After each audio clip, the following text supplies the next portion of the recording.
Welcome. It's been a while. So much has changed for us during the pandemic, and so many things have happened inside the building and the way we run our programs. We wanted to give you a little behind the scenes tour. So as you know, Valley Outreach was founded in this community 38 years ago as only a food shelf. And over the decades, so much has changed and expanded. The clothing program, financial assistance, connections to resources, and of course, our deeper level case management. So let's take a look at what it's all about.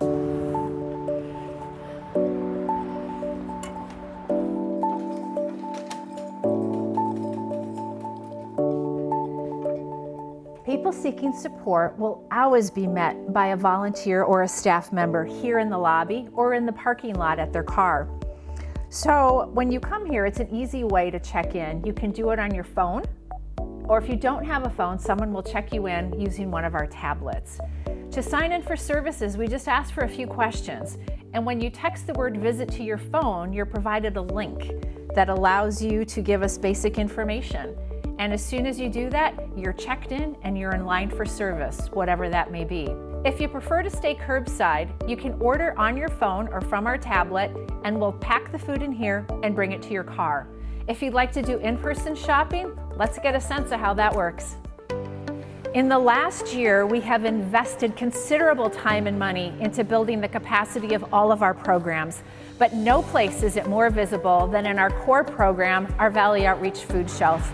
This program is considered a SuperShelf. We were the very first in the state. There are now more than 30 SuperShelf programs across Minnesota. And what it means is we subscribe to a model of always having a variety of produce available for families. They will always have access to dairy, milk, eggs, lean proteins so that they can cook for themselves at home, healthy meals in ways that work for them. A shift in food shelves in recent years has been a focus on fresh and perishable food. And to really leverage that, it means you have to have some place to store it all. So in the last year, we did an installation of a brand new 14-door cooler and a 7-door freezer. It's pretty impressive. It allows people to shop from the front like you would at a regular grocery store, while we stock from the back.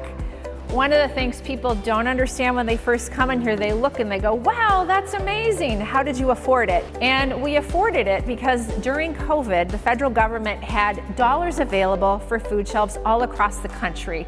And we thought, what can we do with that funding? We've never had it before. We're probably never going to get it again.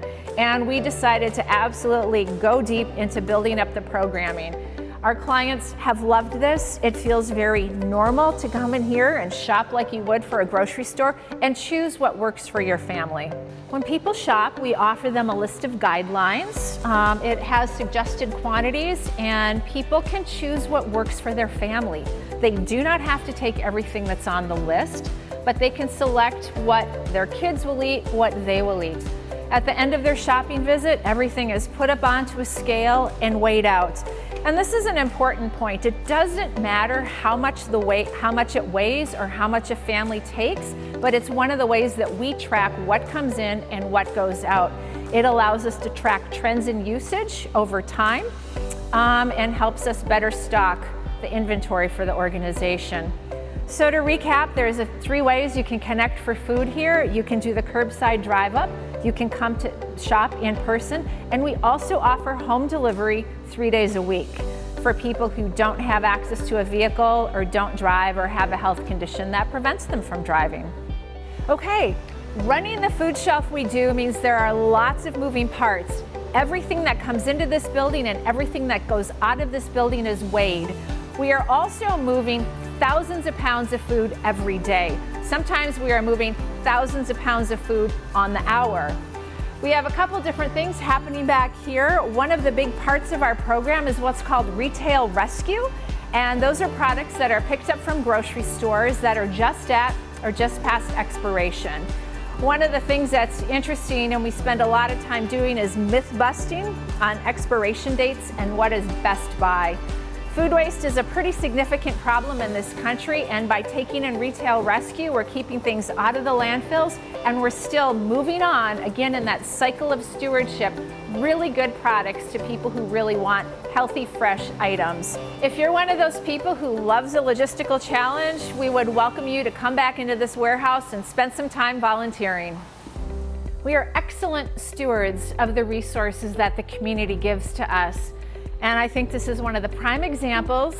Back here in, this is the not so pretty behind the scenes pieces that happen, but this is where the donations of all the gently used clothing that the community gives us land. And what we end up doing here is opening every single bag and sorting through it. If it's items we love and we need, we will hang on to them for our clients to go into StyleXchange. If they are things that are worn or stained or torn and have a little too much wear, we will send them to a textile recycler. And as well, if we have one too many of a particular item, we will send it to another nonprofit partner. But this is a terrific example of ways people can intersect with Valley Outreach and a way that they can also connect to our clients. We're pretty excited about this part of the program, StyleXchange. Last year, we opened up in here for a couple of weeks before the pandemic shut us down, but this space is double the size of what it used to be. It's very light, it's very bright, and it has distinct sections for each member of the family. When our clients check in here, we find out the number of individuals in their family, and then they are assigned points based on the number in their family. They get one of these handy-dandy StyleXchange cards, and every time they come into shop, they just look at the price list being points, and they use what's loaded on their card to choose items. So what's awesome about here is we have a really great variety of what we call brand names to basics. For years now, we have connected people to resources. We often hand you information on how to do it yourself, or we will walk you through what's available. But hands down, the biggest gap in the basic needs social service sector is affordable housing. And so for this next year, we're gonna test the waters on yet another program expansion. And we will be having on site for a 1-year period an AmeriCorps Housing Resource Navigator. Kind of a mouthful, but what it means is that we will have a staff person here partially supported by an AmeriCorps cohort. There are people all across the state doing this work, and we will help you come up with a housing plan, figure out the pieces of the puzzle that need to fall into place so that we can get you stably housed and ready for what comes next. So thanks for coming inside today. I hope you learned a little bit more about what happens behind the scenes. The number of people we are currently serving is unbelievable. I hope we continue to show up as we always have, with dignity for our clients, compassion, support. But I will tell you, we cannot do it without the support of our community. Thank you.